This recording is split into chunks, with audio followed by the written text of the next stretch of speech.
తూరంగి గ్రామం పగడాలపేటలకు చెందిన పలువురు టీడీపీ జనసేన పార్టీల నాయకులు కార్యకర్తలు వైఎస్సార్ కాంగ్రెస్ పార్టీలో చేరారు. కాకినాడలోని వైఎస్సార్ కాంగ్రెస్ పార్టీ జిల్లా క్యాంపు కార్యాలయం నందు గౌరవ ముఖ్యమంత్రి వర్యులు వైఎస్ జగన్మోహన్ రెడ్డి సంక్షేమ పథకాలు మరియు కాకినాడ రూరల్ శాసనసభ్యులు కురసాల కన్నబాబు చేస్తున్న అభివృద్ధి పనులు చూసి ఆకర్షితులై కాకినాడ రూరల్ శాసనసభ్యులు వైఎస్సార్ కాంగ్రెస్ పార్టీ కాకినాడ జిల్లా అధ్యక్షులు మాజీ మంత్రి వర్యులు కురసాల కన్నబాబు సమక్షంలో కాకినాడ రూరల్ తూరంగి గ్రామం వైఎస్సార్ సిపి ముఖ్య నాయకుల ఆధ్వర్యంలో టీడీపీ జనసేన పార్టీల నాయకులు కార్యకర్తలు పెడమల్ల శ్రీను రంగారావు బొందు చిన్నారావు చోడుపల్లి సూరిబాబు సూరాడ పెద్దలయ్య గడగల్ల అప్పన్న కామేశ్వరరావు మోసా అబ్బులు కదిలి గాంధీ పెరుమాళ్ల వెంకటరమణ సత్యం దరిపిల్లి నూకరాజు గుర్రాల రాజు ఎజ్జల భద్రరావు దాసరి వెంకన్న చొక్కా భాగిరాజు గంధ గోవిందు తదితరులు సుమారు 350 మంది వైఎస్సార్ కాంగ్రెస్ పార్టీలో చేరారు.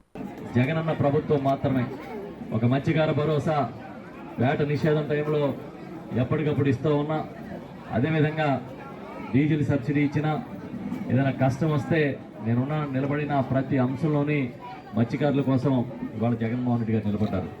ప్రమాదవశాత్తు కూడా ఎక్కడైనా మత్స్యకారులకి నష్టం జరిగితే, ప్రాణ నష్టం జరిగినా, ఇతర నష్టాలు జరిగినా కూడా ఆదుకునే కార్యక్రమాన్ని సీఎం గారు చేస్తూ ఉన్నారు. మత్స్యకారులందరూ ఇలా అండగా వచ్చి నిలబడుతున్నందుకు చాలా సంతోషంగా ఉంది. ఇది పేదల ప్రభుత్వం, పేదల కోసం నిలబడ్డ నాయకుడి ప్రభుత్వం జగన్మోహన్ రెడ్డి గారి ప్రభుత్వం. అదేవిధంగా మన పార్టీ ఎప్పుడు పేదల పార్టీ, వాళ్ళదేమో డబ్బున్న పార్టీ చంద్రబాబు నాయుడుది, పవన్ కళ్యాణ్ది. వాళ్ళంతసేపు డబ్బున్న వాళ్ళ కోసం పనిచేస్తారు, పేదల కోసం పనిచేస్తారు పార్టీ అని చెప్పి తెలియజేస్తూ ఉన్నా. పేదలందరూ ఓ పక్కన ఉన్నారు, పెద్దవాళ్ళందరూ ఓ పక్కన ఉన్నారు. పేదల కోసం నిలబడ్డ నాయకుడి వెనకాల మనం నిలబడకపోతే నష్టం జరుగుతుందనే ఆలోచన చేయమని చెప్పి ఈ సందర్భంగా చెప్తూ ఉన్నా. తప్పకుండా మీరు ఏదైతే ఈరోజు ఇక్కడికి వచ్చారో మీకు ఎప్పుడు ఏ అవసరం వచ్చినా మీకు అండగా నిలబడతానని చెప్పి తెలియజేస్తూ వచ్చిన ప్రతి ఒక్కరికి కృతజ్ఞతలు తెలియజేస్తారు. ఒక 250 మందిలో జాయిన్ చేశారు. ఇంకొకటి ఏంటంటే సార్, మనం మాట చెప్పడం కాదు సార్, దగ్గరికి ఓటు కూడా వెళ్తాము. నేను, మా బ్రదరు, మా మామయ్యలు, మా అన్నీళ్ళు, వీళ్ళందరూ మా వాళ్ళే. మేమందరూ మన కన్నబాబు గారి కోసం కష్టపడి ప్రతి ఒక్కరు కూడా దగ్గరుండి సార్కి ఓటేసే బాధ్యత మాది. వాళ్ళకి కూడా సార్ చేసిన మంచి పనులు, తర్వాత ఏంటంటే మన జగనన్న గారు చాలా పథకాలు పెట్టారు. అమ్మఒడి పెట్టారు, చేయూత పెట్టారు, తర్వాత రైతు భరోసా చాలా పెట్టారు. చాలామంది తినేసి పెడతారు పేరు, కానీ జగనన్నకి మనం తిన్నామంటే విశ్వాసం చూపించాలి. కాబట్టి ఇప్పుడు ఎలక్షన్లో ఈ మే నెల 13వ తారీఖు ఎలక్షన్లో మనం సార్ని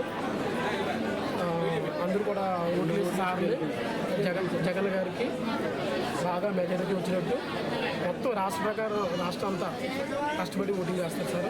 తర్వాత ఇంకోటి ఏంటంటే మన కన్నబాబు గారు కూడా భారీ మెజారిటీ 1,25,000 మెజారిటీతో మన కాకినాడ రూరల్ నియోజకవర్గంలో గెలుస్తారు సార్. ఓకే. పేరు పగడాలపేటలో ఎజ్జల రాము.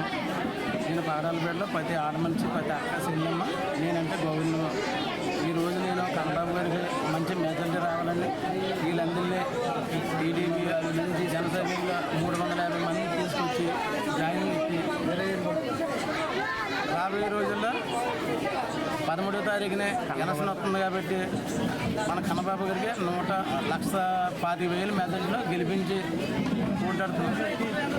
ప్రతి ఒక్కరు కట్టబడుతున్నాం జనాల్లో నా అభిమానం.